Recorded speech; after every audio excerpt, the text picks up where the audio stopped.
Hey guys, it's Aaron Heiser, Maker's Leather Supply, and this is a 2-minute tool tip on the center of a flower. Okay, we're going to use a couple of different tools here. We're going to use a flower center. There's one right there. This is a pretty common one. It's a 12-seed flower center from Barry King. Lots of different tool makers and tool companies have different flower centers. This one happens to be my go-to for most flowers with a round center. All right, and then we're going to use a center shader. Okay. That I've seen. These are two common configurations of center shaders.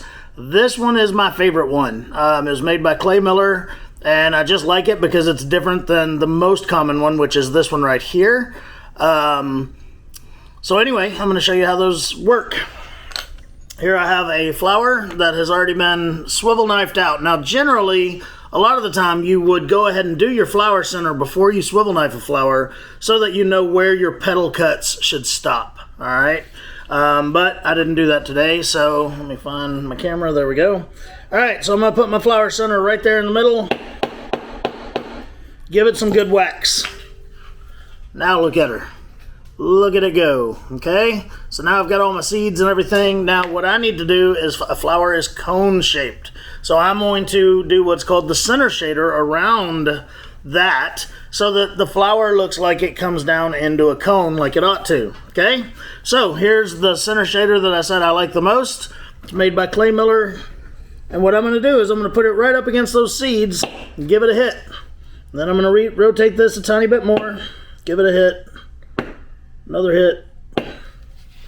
And I'm just going to keep doing that. I'm overlapping the tool by about half each time. Make sure I'm still on camera here. I'm sorry, I'm looking down, not up. Okay.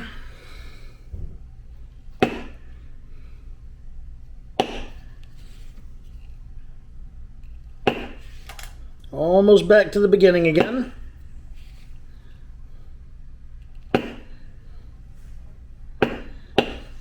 So there we go.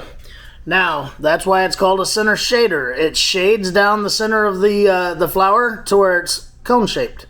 Stay tuned for the next tooltip video, which is where we will do the thumbprints on the outsides of the flower.